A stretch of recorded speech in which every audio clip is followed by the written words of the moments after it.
G'azallaringiz ma'nosida yo'q bo'ldik. Bu g'azallaringiz bizga olamni sayr qildirmoqda. Ammo siz ham Attor kabi, Sanoiy kabi ma'rifat sirlarini, ma'naviy safarni aks ettiruvchi asar yozsangiz, sizni sevuvchi muridlaringiz ham bugun, ham ertangi kun bundan foydalansalar. Sen yozsang albatta bo'ladi, Husomiddin. Xohlaysanmi, men aytaman, sen yozasan. Albatta. Xohishga ne hojat?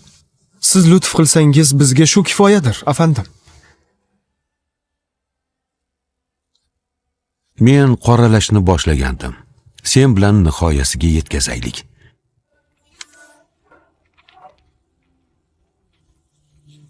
Balki qalblarga kirishimizga bir sabab bo'lar.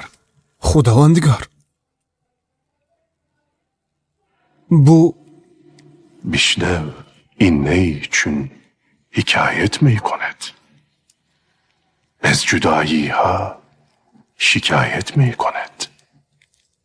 Tingla. Naydin uchun hikoyat aylagay. Ayriliqlardan shikoyat aylagay.